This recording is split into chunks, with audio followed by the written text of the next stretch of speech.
Okay. First of all, I would like to thank you for the invitation and also for your attention.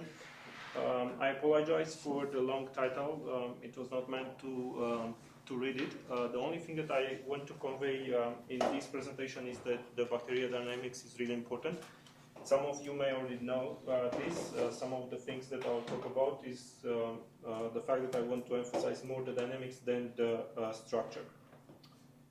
For some reason, it doesn't move to the next slide. Yeah. Okay. Okay. So the structure of my presentation is as follows. I will start with mentioning some of the challenges that motivated in modern medicine that motivated us to work in this area. Then I will briefly describe one computational model that we developed based on state-of-the-art knowledge about E. coli, how it senses the environment, and basically it enables some of the work that we do now, like analyzing certain type of interactions, either based on chemical communication or light-based interactions. And the most important part would be this one that I really like, and is recent work. So basically emphasizing the essential characteristics that we should take into account for mathematical modeling of bacteria swarms. So basically this is my interest, how we can construct mathematical models that we can use further for optimization and more closer for optimal control. So I'll conclude by pointing out some current and future directions. So I highlighted in this slide about 3 challenges that I consider important. Obviously, there are many more of those. We lack a technology that can detect the silent progression of diseases. You are familiar with cancer. I'm more familiar with transient blood clots that can happen in any of you during your long flights between, let's say, Hong Kong and Los Angeles. And it's really, really dangerous because it can leave you with permanent, let's say, permanent marks for the rest of your life. Like it can leave you blind for many, many years. Anyway, the second challenge is the fact that we cannot deliver drugs or gene therapies to certain areas of the body. And we would like to have those strategies that do not involve dangerous surgeries and so on. The last one that I'm also interested in, I think many of you are familiar, is the multi-drug resistance. The problem is that even if you use a certain drug strategy, you do not know what is the essential dose that you should apply. So the classical example is for those patients that receive injections with Lucentis, and usually they get injections with about 50 milligrams, and then the doctor crosses his fingers, the patient too, and then hopes that it works fine and you recover from age macular degeneration in about 12 shots or so. There were cases in which this dose was really too high for the people, and the patient either lost the vision completely because the retina broke, or they went into congestive heart failure and so on because it regulates too much the immune system. Anyway, so starting from these premises, our ideas was to rely on so-called bacterial networks. So I apologize, it seems that on this screen the picture is not very good. So this would be the human body, and we would like to access certain regions that are hard to access for a surgeon. And we would like to have these networks in which each node can be either a microbot with a payload. It can have a drug right here and a couple of bacteria here for sensing locomotion and, let's say, actuation. Or we can have an engineered bacteria which can carry the drug and perform all these tasks in an autonomous fashion. So what we would like them to figure out where to go and form these clusters to deliver the drug. And because I'm by training a little bit closer to physics, I will see the problem as a physicist. So very, very simple. I have an insertion point where the microrobots will be injected, and then they will interact. They will be actually performing more or less like a multiple interacting random walks dynamics, or perform this kind of dynamics towards certain targets that can be floating or fixed. Those can be cancer cells. And we would be interested in about two metrics. So I may have mentioned it before in my presentations. One is the spatial coverage, because we would like to increase the probability that we will kill all the cancer cells, or the fact that we want to deliver the drug really, really fast. And in this case, we would quantify the heating time, because we do not want the necrotic tissue to grow too much and push the retina to the breaking point. Okay, so I have mentioned that we can rely on bacteria. So I'm not a biologist, but anyway, you will see at the end of this slide why we got really interested in this. So bacteria exploits the chemotaxis, so basically to captures the transient changes in the concentration of chemical attractants and repellents in the environment, and it changes between different states, basically between running and tumbling. And this picture is meant to give you the idea that it switches in time. I'm not going to cover the entire literature. It is really very rich for a couple of hundreds of years. What I want to highlight is the work of Adler that influenced a lot, at least my thinking, and the resources of and the work of Howard Berg, from which I took this picture. So at least these two corrupted my information knowledge. Okay, so I mentioned chemotaxis, and probably this will be the last biological-like slide in my presentation. So, as I said, chemotaxis is a very sophisticated mechanism through which even very few molecules can be sensed. It basically consists of 3 steps. In the first step, chemoattractant coming somewhere from the environment, it diffuses through the porine, it binds to the receptor. So this is the first step, chemoreception. The second step is the signaling. So basically, once the attractant molecule binds to the receptor, it inhibits the autophosphorylation of protein Ka, which later reduces the concentration of KYP compound. On the same time, there is another protein KYZ, which dephosphorylates this KYP, and this is an important fact. Because we have less KYP that diffuses from the receptor side to the motor, we'll have fewer of those compounds that will bind to the motor, and so this will increase the likelihood or the probability that the motor will spin into counterclockwise direction, and so longer runs will be exhibited. However, if we have a higher concentration of KYP, then the likelihood of or the probability that the motor will spin clockwise will increase, and so this will correspond to a change of direction, or so-called tumbling. The first step that I have to emphasize, and probably this is the interesting part about chemotaxis, is the so-called precise adaptation. So once this one binds here and the autophosphorylation of Ka is inhibited, then the concentration of Kbp also decreases, and that is because the Kbp spontaneously dephosphorylates. Once this Kbp dephosphorylates, it allows more methyl groups, like I don't know if you can see those CH3, to bind to the receptor, and this contributes to a higher methylation.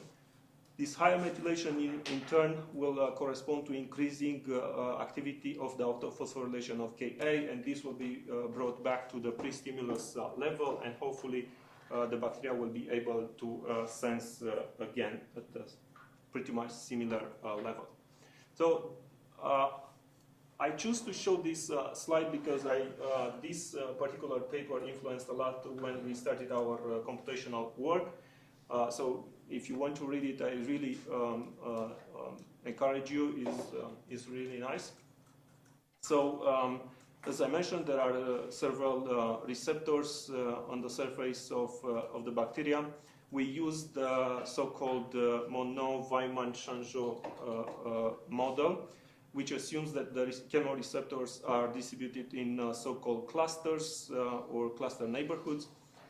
And this is just a pictorial representation where they consider only 2 types of receptors, and I highlight one of them.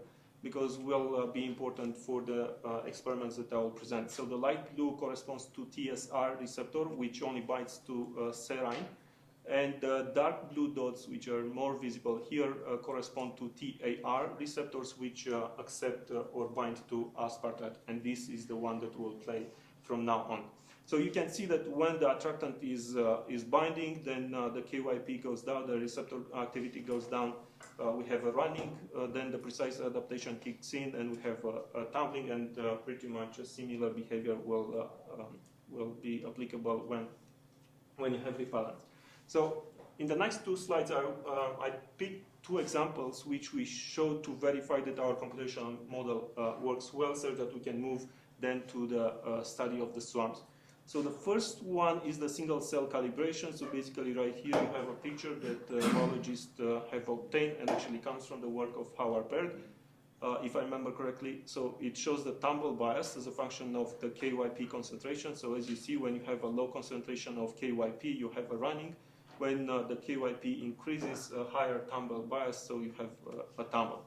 So we have simulated this.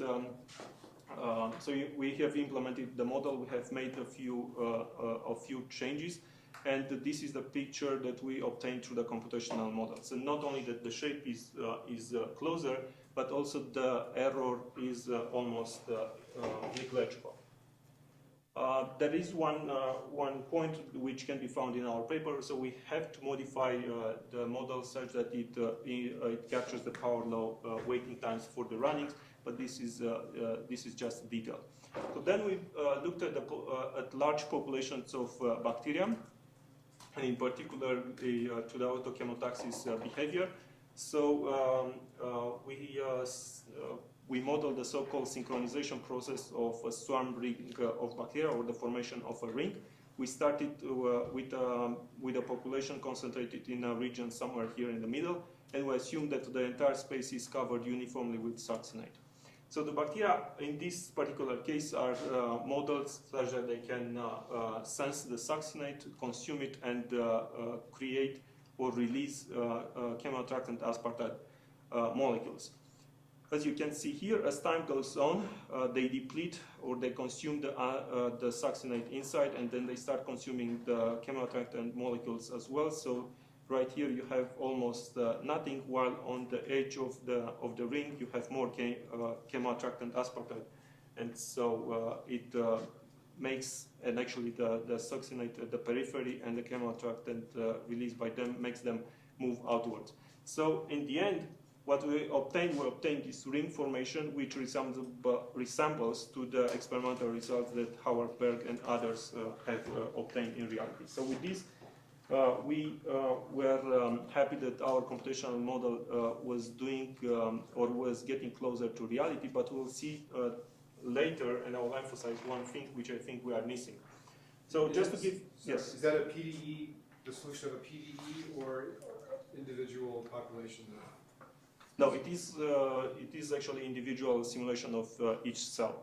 So how many cells do you have? If I remember correctly, it's like 10 to the power 8 or 10 to the power 9. So it's a huge population. We try to recreate it exactly the same experiment that Howard. And if you use smaller numbers, then you would get fingering and the ring would break up? We did not look at this, but we were looking at the impact of density in a few slides in a different context. Yeah. Okay, so just to give you a sense of the landscape in computational modeling, which comes from synthetic and system biology, and for this I'm kind of affected by the QBio event. So I'm a QBio alumni.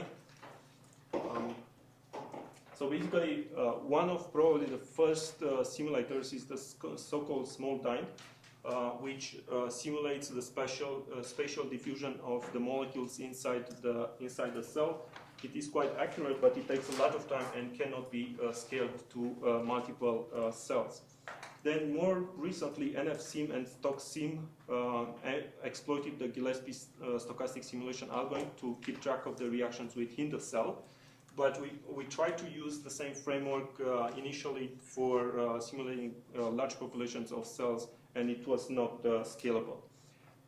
Agent cell does a better job in the sense that it can model certain environments, but does not take so it actually instantiates a cell via stock sim, but does not take into account that the cells interact with each other, and this is the more important thing for us to have the molecular communication implemented or other forms of interactions.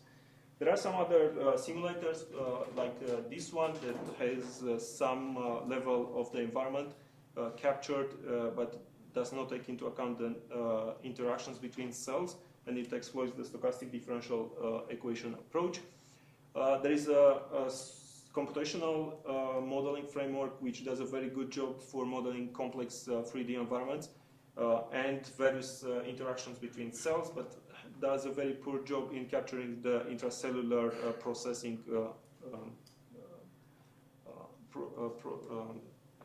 phenomena. So BNSIM, the stuff that a computational model that we propose, tries to capture all these three features, and the fact that it's multi-threaded actually help us to investigate large populations. So with this, I will move to really interesting stuff, or at least the interesting stuff for me. Before that, the experimental setup that we played with, so we played with E. coli because we had the computational model building on whatever has been known about this bacteria. This would be the space in which we play. We play with the density of the bacterium, with the density with the obstacles.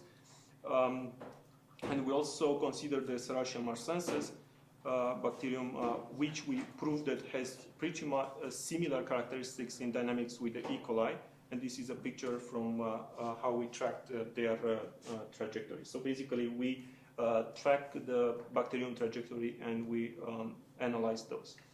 So before I delve into the details of the mathematical characterization, I want to give a sense for those that are not so familiar with the mathematical models used in swarms of flocks of animals and so on. I probably should not spend too much time on this. So there are the so-called individual-based models where you have agents modeled through a state equation, like maybe like in linear systems. You can model the position, you can model as well the direction, you can add noise, and so on. The second type of, or second class of models is the so-called continuum-based models, in which you talk about density of agents and you model their dynamics through a partial differential equation, and you couple right here with another partial differential equations that can model either the chemoattractant diffusion or the chemorepellent diffusion. So I will show that none of these two models can actually capture the complexity of either the single bacterium trajectory or the population dynamics. And the first statement that I'll make is the fact that bacteria exhibit a nice social behavior which is actually non-ergodic.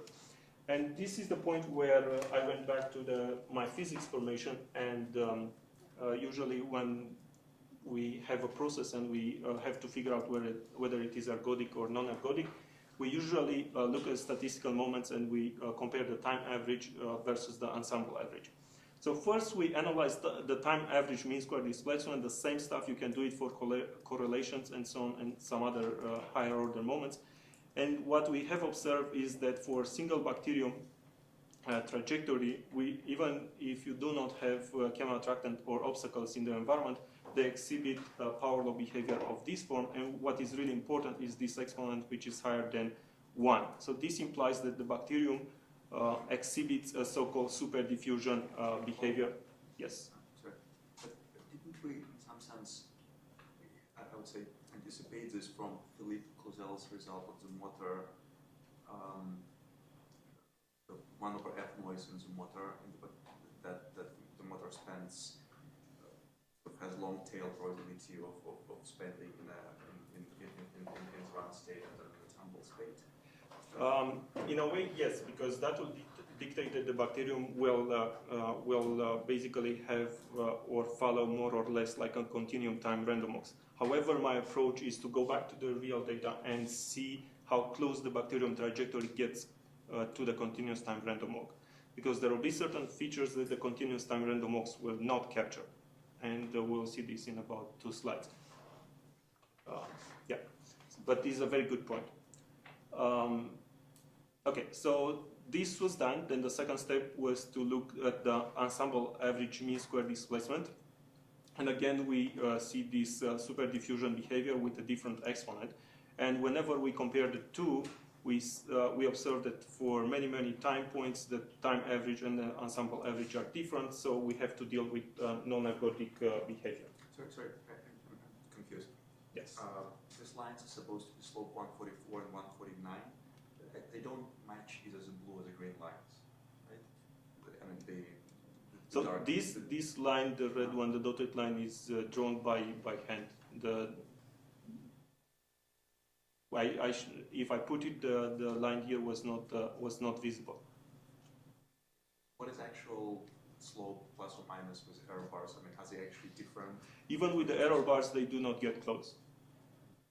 So the difference between the two is about 20%. Between the two slopes. And we're talking about time scales of up to about, I don't see, it's 10 to which powers?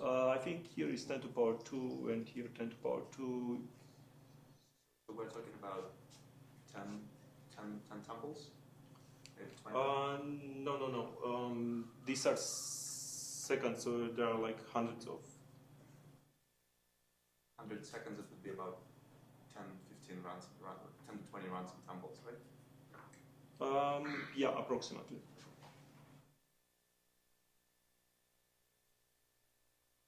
Okay, so the next thing that we investigated was to see how the time average mean square displacement changes when we added the camera attractants, and adding the camera attractants was only improving a little bit the slope, making it maybe higher. But what is really interesting is that when you increase the density of the bacteria, there is like a phase transition from a super diffusion behavior to a subdiffusion behavior where alpha goes below 1. What is interesting is that for a very few cases, you have the classical diffusion as a good model for the bacterium dynamics. So next, we perform a statistical analysis of the bacterium fluctuations to see whether we can use these kind of models. I will not mention all these statistical tests, and I only choose to show the skewness, which tells you that if you have a stochastic process for which the skewness is 0, then they follow the Gaussian distribution.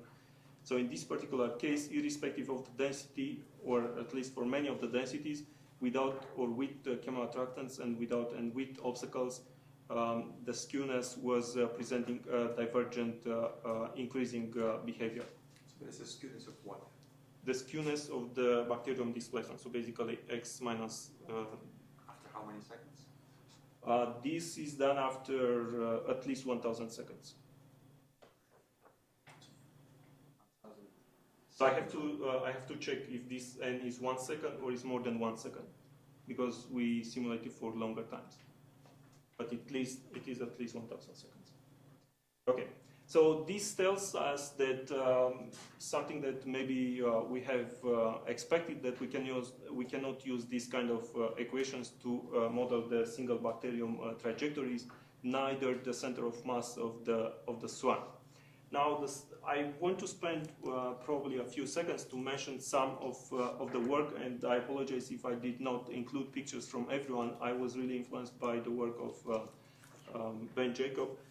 And he mentions that several bacteria colonies display interesting patterns, like, as you mentioned, branching right here, and those can be turned as fractals.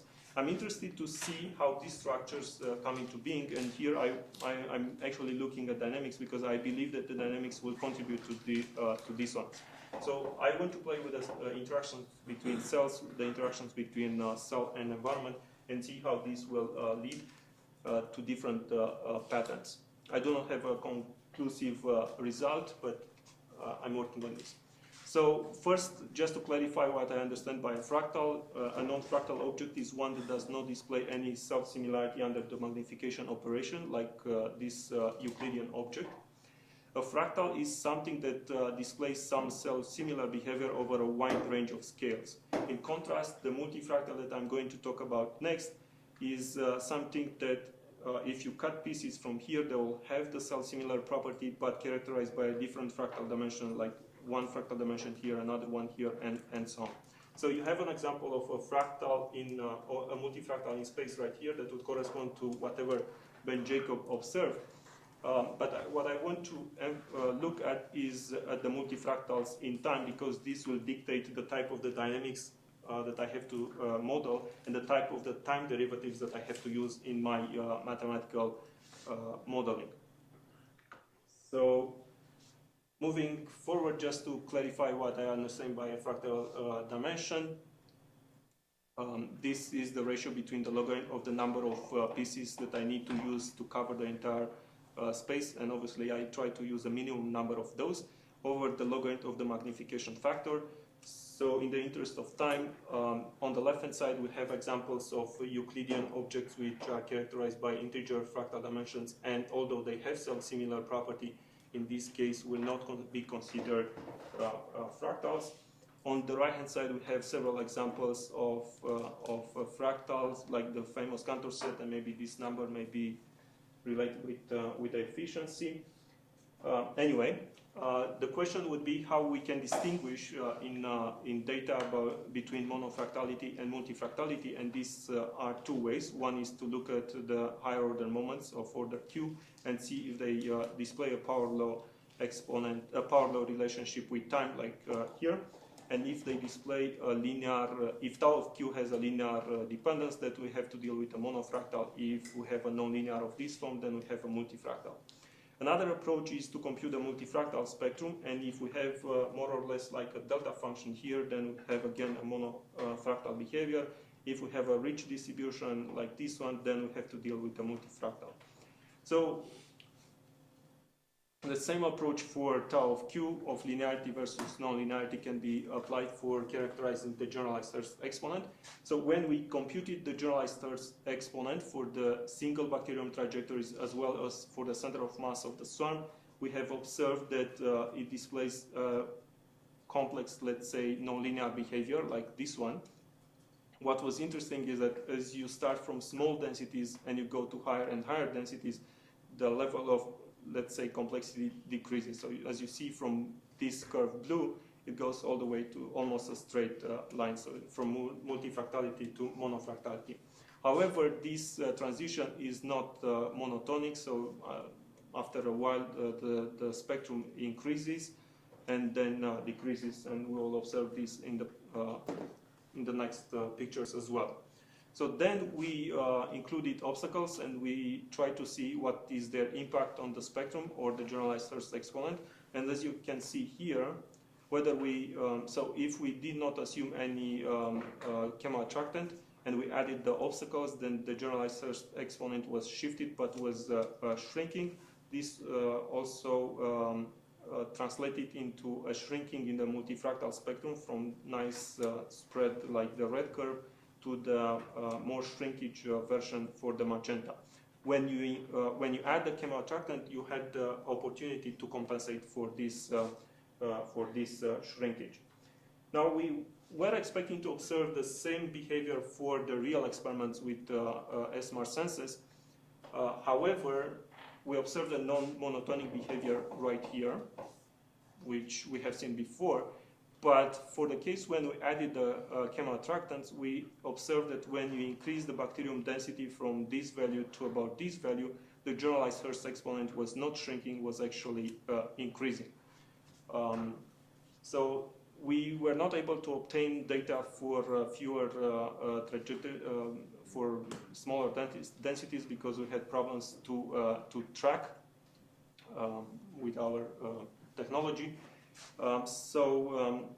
Just before concluding, you can see that the multifractal spectrum, it actually grows from blue to black to this yellow. Okay, so why should we care about this? There are lots of papers that talk about the fact that there is multifractality. However, there are very few that actually do modeling, and I really do not like to try to fit one particular model like continuous time random walks into my data or my biological phenomena just because it is a nice and solved problem. So right here, what I want to emphasize, my work is trying to build on two concepts. One that is a couple of hundreds of years old, which is the fractional calculus. So basically, we can model fractal structures or fractal dynamics through time-dependent fractional order derivative or space-dependent fractional order derivatives. And the second one is more recent, is about 5-6 years old. It appeared in dynamic games and control, and it is related to mean field games. So basically, you would like to optimize a cost function that depends on the density of agents that subscribe to a certain action or a certain decision, and then the density of those agents can be described through a messy equation like this, which actually denotes a multifractional Fokker-Planck equation, which may retrieve the continuous time random walks as a particular case. So I would like to spend more time to take questions rather than repeating our conclusions and our current work. I would like to thank to my students, my former collaborators and mentors, my advisor and Professor Martin City from CMU that helped us with the experimental biological results. So. Okay, thank you, Paul.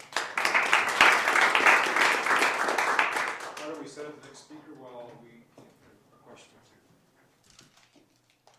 two? I have something I missed. In the simulations, you're using point particle models or extended rods?